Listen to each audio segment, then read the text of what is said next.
السلام عليكم ورحمة الله وبركاته، ازيكم يا باشمهندسين؟ اخباركم ايه؟ يا رب تكونوا بخير. معكم مهندس محمد سعد من قناة معلومة هندسية إلى أمريكا.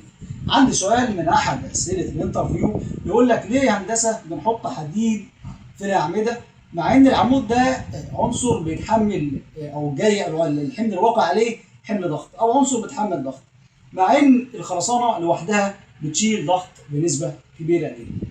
وهيكون عندي السبب الاساسي او عندي مجموعه من الاسباب بتخلينا دايما لا غنى عن الحديد في الاعمده الخرسانيه.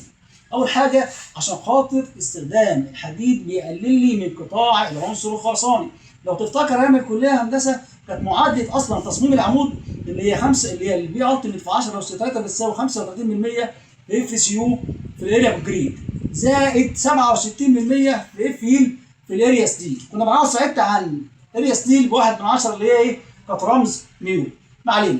تاني سبب الحديد بيقاوم لي العزوم الناتجه عن الاكستنسي او ازاحه عدم مركزيه اللحام.